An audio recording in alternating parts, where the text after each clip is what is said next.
What up, y'all? It's your boy, Mr. Downtown Ray Melo. You're listening to the Entertainment Report on iHeartRadio, live from Dubai for Thursday, August 18th, 2016, delivering some major stories and trends going on in the world of entertainment and beyond. You can follow the show on Facebook, Twitter, or Instagram, facebook.com/The Entertainment Report with Ray Melo, that's RYMELO, on Twitter at The Enter Report, or on Instagram at The Entertainment Report. You can listen to the show anytime you want on iHeartRadio. Just go to iHeart.com or your iHeart phone app, search for The Entertainment Report, and it'll take you to the page.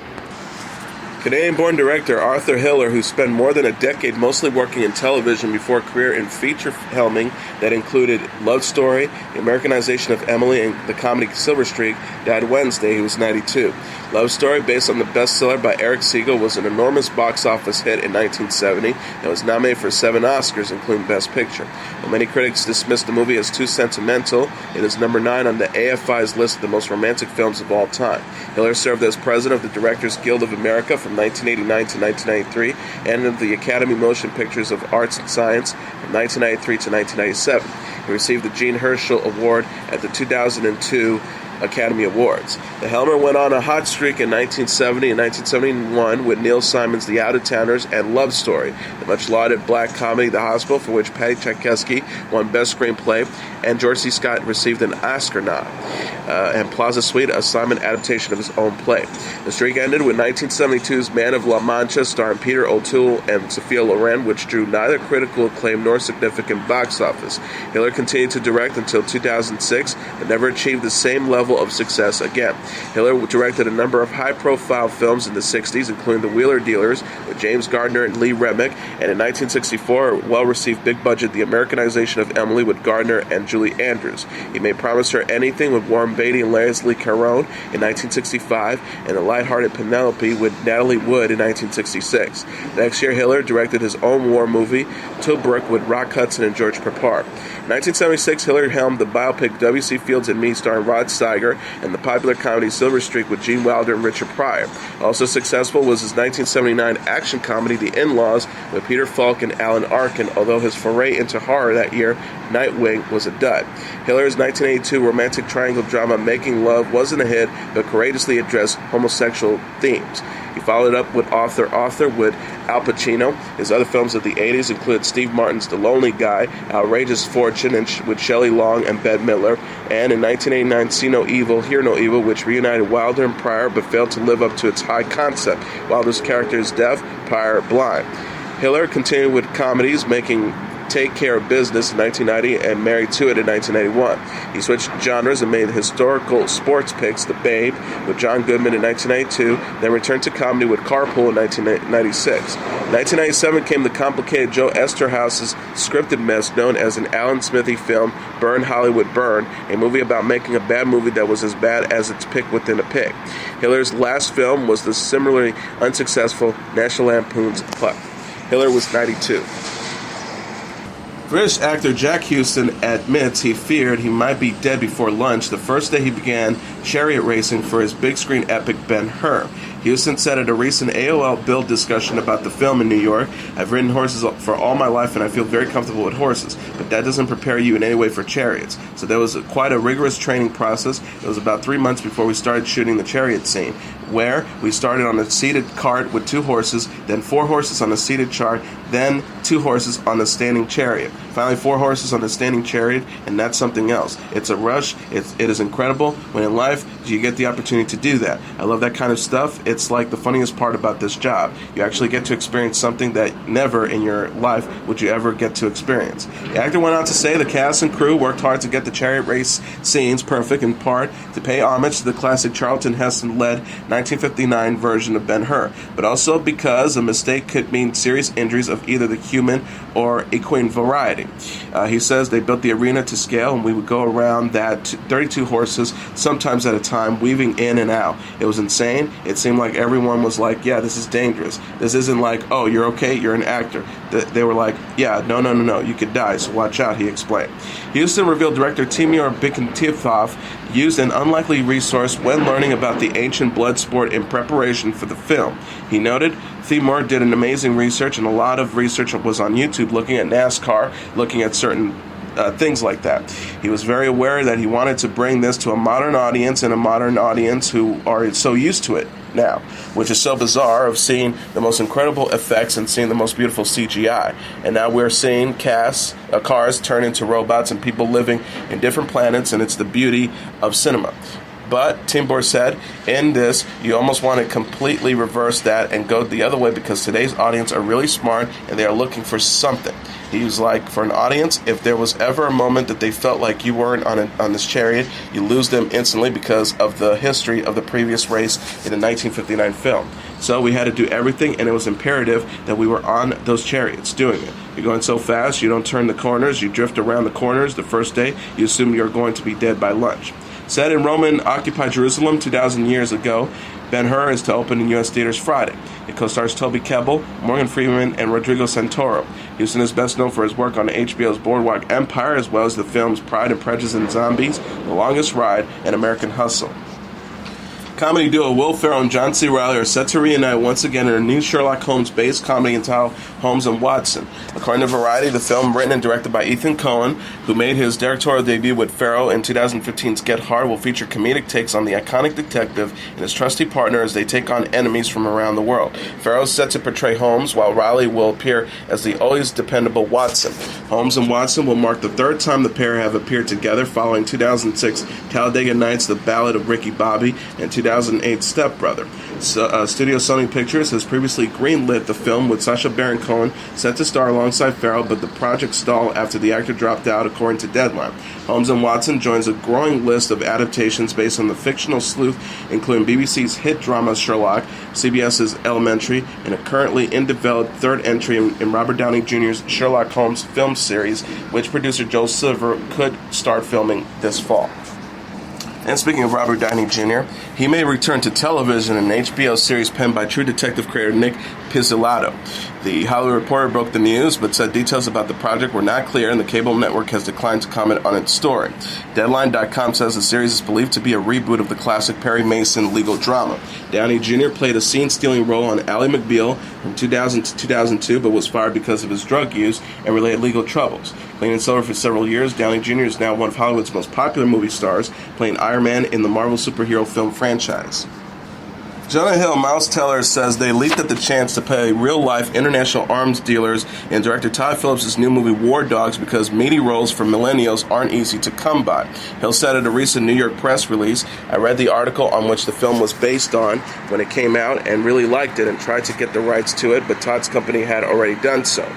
He also added, "The irony is I ended up making it when I was like 31 or 32, but at the time the article came out, I was in my mid-20s or something, and at that time when you're looking for stories or movies, usually the great stories are about people in their 30s and 40s because they've lived more life and they usually accomplish more incredible things. But when there's an interesting story about someone that's your age, you immediately like, especially when you're younger, you're like, wow, that's crazy. That's not very many of these." So I was just really attracted to how insane the story was, and the characters were people my age doing these insane things.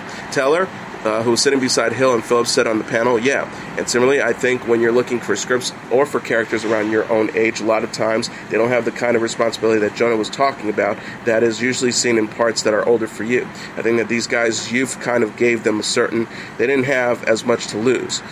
And they thought that it's just kind of gave them this bravado and a little bit of arrogance, ignorance that was needed, and I think to keeping pushing them along this path. But yeah, for me, I've always wanted to work with Todd. He produced the film Project X I worked on a couple of years before, and I just really enjoyed him as a filmmaker. And then you throw in Jonah and you say Bradley Cooper's going to act in it and produce it. So for me, I didn't really have to juggle that too long. I was like, yeah, this is something I'd absolutely love to be a part of.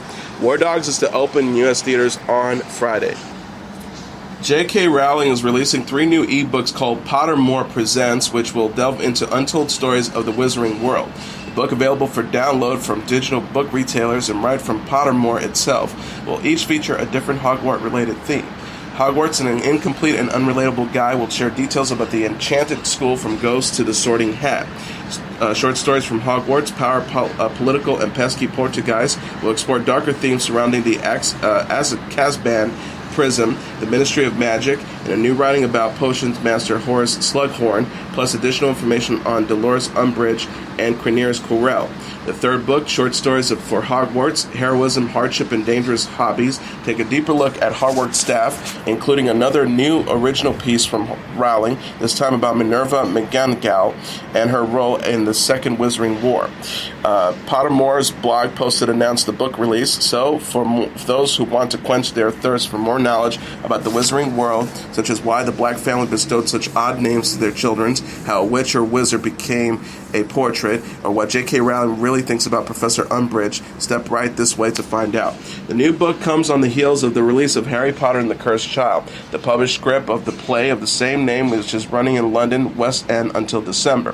Fans also got another up-close look at the Wizarding world with the release of the film Fantastic Beasts and Where to Find Them when it hits theaters in November. Noted DC Comics tech hero Cyborg is reportedly set to appear in Warner Bros. Upcoming The Flash film. According to the Variety's citing sources, Cyborg, portrayed by newcomer Ray Fisher, is expected to have a role in The Flash in order to help further establish Warner Bros. Connected DC Extended Universe. The report does not indicate how big or small Cyborg's role will be in the film, set to be directed by Dope Helmer, Rick Famuyiwa, and starring Eliza Miller as the Scarlet Speedster. Actress Kiersey Clemons of Dope and Neighbors 2 fame will also star in The Flash as the love interest Iris West, a journalist and friend of Barry Allen, aka The Flash, who eventually falls for her. Both Fisher and Miller were introduced as their respective superheroes in Batman vs. Superman Dawn of Justice in a short sequence that also featured Aquaman portrayed by Jason Momoa. The characters were more formally introduced in the first trailer for Justice League released during the San Diego Comic-Con.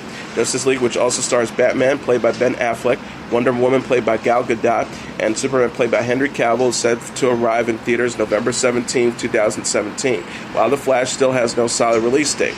Both films will be used to help drum up interest in a potential Cyborg solo film down the line.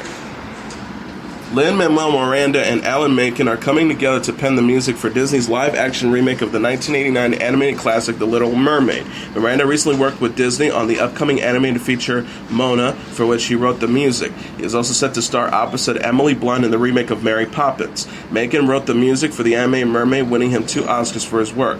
Disney will have some Little Mermaid competition, with working title pairing with Universal to work on their own version with Chloe Grace Moretz in the lead role. Disney has been working on several recent live-action reboots of its classics, including Cruella, Dumbo, and Beauty and the Beast, starring Emma Watson, which is set to premiere in March 2017. Catherine Zeta-Jones will return to television in Ryan Murphy's series Feud. The 46-year-old Welsh actress whose last TV role was in the 1996 miniseries Titanic will portray British-American screen legend Olivia de Havilland in the new FX drama. Murphy announced in a tweet Tuesday, thrilled that Oscar winner Catherine Zeta-Jones is joining Feud as Oscar winner Olivia de Havilland. Zeta-Jones joins Jessica Lange and Susan Sarandon, who will portray Joan Crawford and Bette Davis respectively. The show will explore the actress's famous rivalry and focus on other feuds in subsequent seasons. Crawford and Davis's rift began on the set of 1962's movie Whatever Happened to Baby Jane and developed a lifelong conflict. De Havilland, a 2-time Academy Award winner, most famous for her playing the part of Melanie in Gone with the Wind, was a friend of David's. Fox Television CEO Dana Walden and Gary Newman said in May, "It's a fantastic project only which Ryan Murphy could deliver." Murphy is known for the series Glee, American Horror Story, Screen Queens, and American Crime Stories. Zeta-Jones won an Oscar for Best Supporting Actress for a role in the 2002 movie Chicago. She has since appeared in Intolerable Cruelty and The Legend of Zorro, and will star in the forthcoming film The Godmother. CBS released a trailer for its new true crime docuseries, The Case of JonBen Ramsey. The series will interview experts of the case that has remained unsolved since the 6-year-old beauty queen was discovered dead in her basement on Christmas in 1996. The case will feature interviews with former New York City prosecutors, retired FBI supervisory special agents and profiler Jim Clemente, forensic science Dr. Henry Lee, former chief investigator for the district attorney in Boulder, Colorado, James Kohler, forensic pathologist Dr. Werner Spitz, and retired FBI supervisory special agent and forensic linguistic profiler James Fitzgerald, who were all involved in the original investigation. Ramsey's brother, Burke, who was 9 years old at the time of the murder, will appear on Dr. Phil in a 3-part series to discuss his personal knowledge of the case. Lifetime is also planning to air an original TV movie this fall called Who Killed JonBen, and will star Peyton Lipinski, Ian Bailey, Michael Gill, and Julia Campbell. Caitlyn Jenner's e-reality series I Am Cait has been canceled after 2 seasons. According to Deadline, the documentary series, which followed Jenner as she fully transitioned into being a woman, has failed to maintain high ratings despite launching in July of 2015 with 2.73 million viewers. Newer Season 2 episodes have struggled with the Feud, only reaching 500,000 total viewers. The reality star wrote on Twitter Tuesday, confirming the cancellation. After 2 amazing seasons of At I Am Cait, it's time for the next adventure. Thank you, E, and thank you to the best girlfriends I could ask for. The E! News added in a statement before mentioning how Jenner would be returning to her reality television roots, "We are incredibly proud of the 2 seasons of I Am Cait, a groundbreaking docuseries that sparked an important and unprecedented global conversation about transgender people, their struggles, and triumphs." The statement continued, "Caitlyn and E! have mutually decided not to move forward with another season at this time. She'll always remain a part of the E! family, and we'll look forward to continue following her journey as she appears on Keeping Up with the Kardashians." In addition to joining the Kardashian-Jenner clan on television more, the 66-year-old is also set to appear on Season 3 of Amazon's Transparent. Jodie Sweetin is not confident Mary-Kate or Ashley Olsen will ever return to Fuller House to reprise their role as Michelle Tanner. The actress said to Entertainment Tonight, "We tried everything about the cast and crew trying to convince the Olsen twins to appear on a Netflix revival of Full House while attending the premiere of Kubo and the Two Strings." She said, "I think we've kind of given up. The Olsens are the only missing part of Fuller House, which has brought back the main original cast of Full House, which includes Candace Cameron Burke as DJ, Andrea Barber as Kimmy, Sweetin as Stephanie, Bob Saget as Danny, John Stamos as Uncle Jesse, Lori Loughlin as Aunt Becky, and Dave Coulier as Uncle Joey.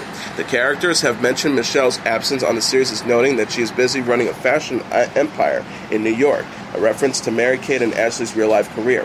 Back in January, Stamos discussed the Olsen's twin refusals to star on the show, stating that they were very, very sweet in declining the offer. He said they seemed very into it. They're just afraid of acting. They don't consider themselves actresses. They were just like, let us think about it, and it just wasn't for them. Regardless, production on Season 2 of the hit Netflix series is officially underway. Khloe Kardashian has opened up about her scary brush with skin cancer. The 32-year-old reality star detailed her experience with the disease on her website and app Tuesday to encourage fans to protect their health. Kardashian shared, "I have moles everywhere, and a couple of years ago I noticed one growing under my breast. Thankfully, it was benign. I've gone through this process a couple of times, and I'm so grateful that most moles have not been cancerous." She revealed, however, there was one mole I had on my back that was skin cancer. I had 8 inches of skin removed. It was definitely painful because it was a lot of skin, but most of the times the removals haven't been that bad. She says and encourages, "I haven't had a problem in years, but wanted to share my experience with you so that if you notice something that doesn't look right, you'll take action and take care of your health." Kardashian previously told OK Magazine she was 20 when she discovered the cancerous mole. The very stressful experience led her to change her habits and her attitude towards her health and well-being. The star said in 2008, "I'm very cautious. I use sunscreen on my face and hands every single day. It is part of my routine now." She also added, "You just have to know your body. Girls are better at being in tune with their bodies and being like, this doesn't feel right, let me go to the doctor. But just because people know what's right and wrong doesn't mean they'll always do it."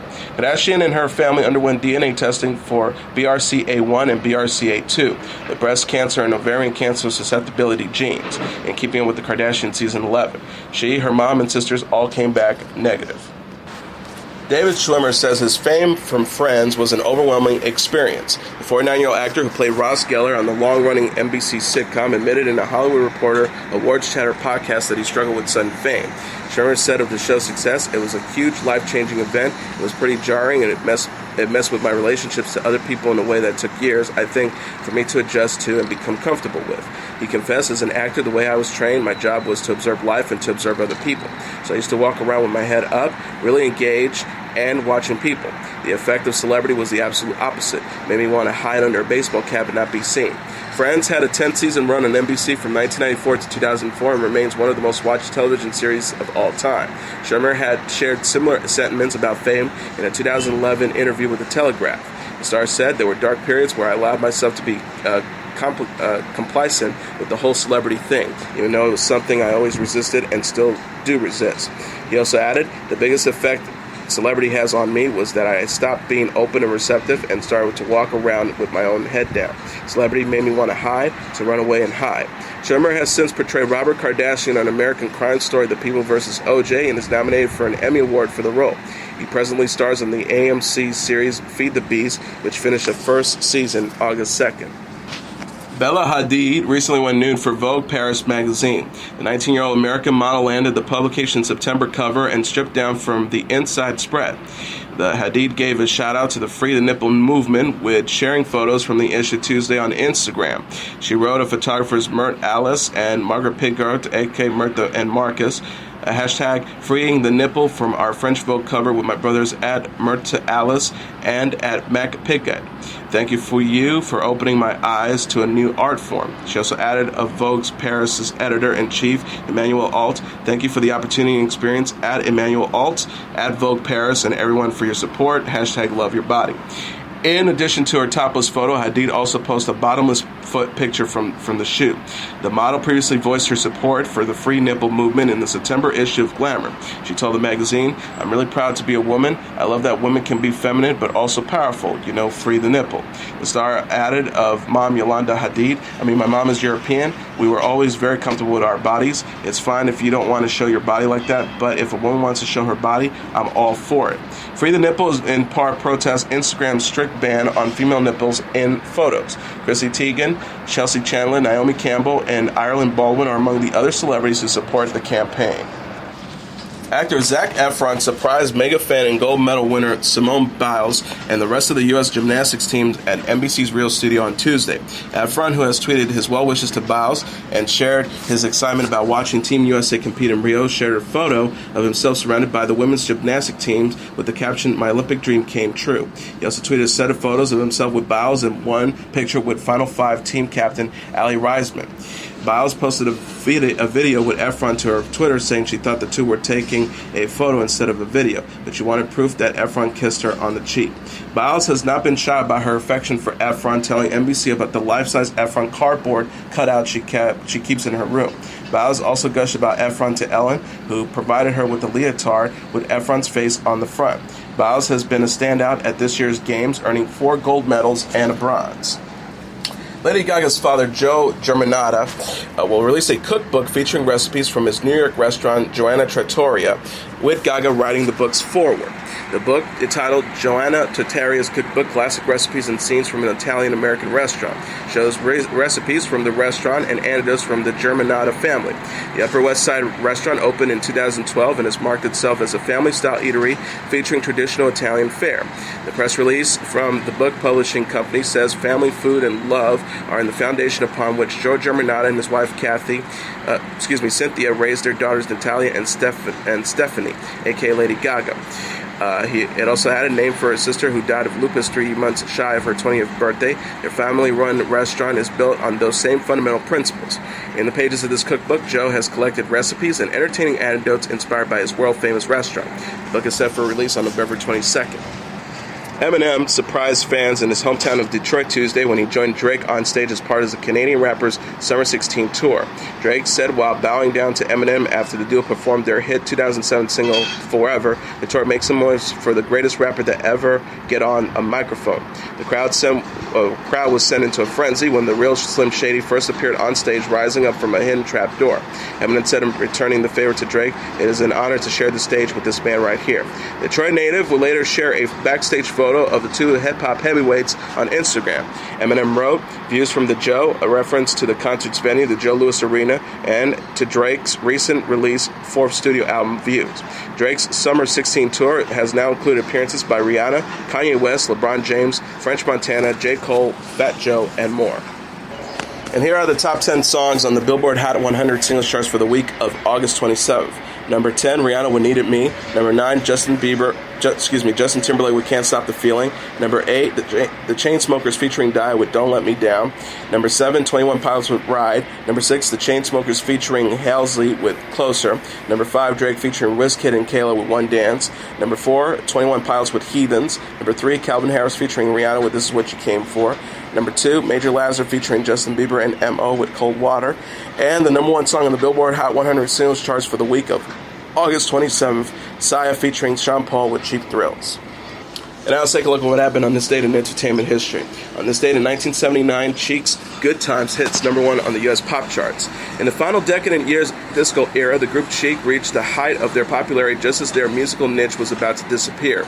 They were fresh, they were sexy, they were massively successful, and while the death of disco brought their recording career to a premature end, what distinguished Cheek from the many groups that suffered the similar fate was the enormous influence they would have on the sounds rushed in to take disco's place, including perhaps surprisingly, rap.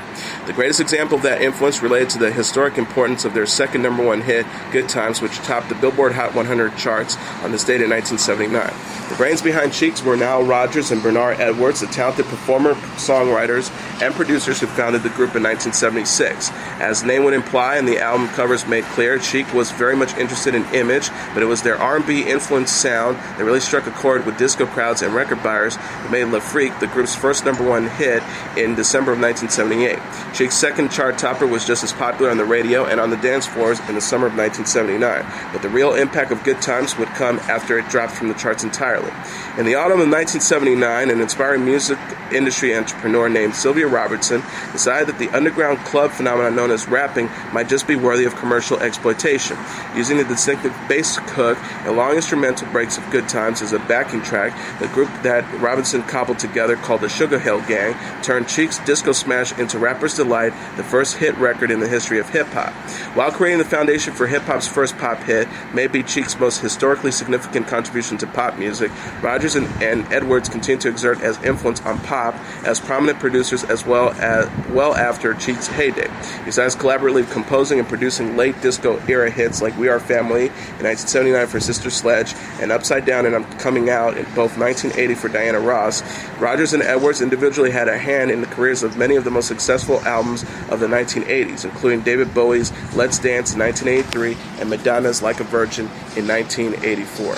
And that is your entertainment report for Thursday, August 18th, 2016. I'm your host, Mr. Downtown Ray Melo. I'll be back tomorrow to deliver some major stories and trends going on in the world of entertainment and beyond. You can follow the show on Facebook, Twitter, or Instagram, facebook.com/The Entertainment Report with Ray Melo, that's REYMELO, on Twitter at The Enter Report, or on Instagram at The Entertainment Report. You can listen to this episode or any previous episodes of The Entertainment Report anytime you want on iHeartRadio. Just go to iHeart.com or your iHeart phone app, search for The Entertainment Report, and it'll take you to the page. Good night, and God bless you all.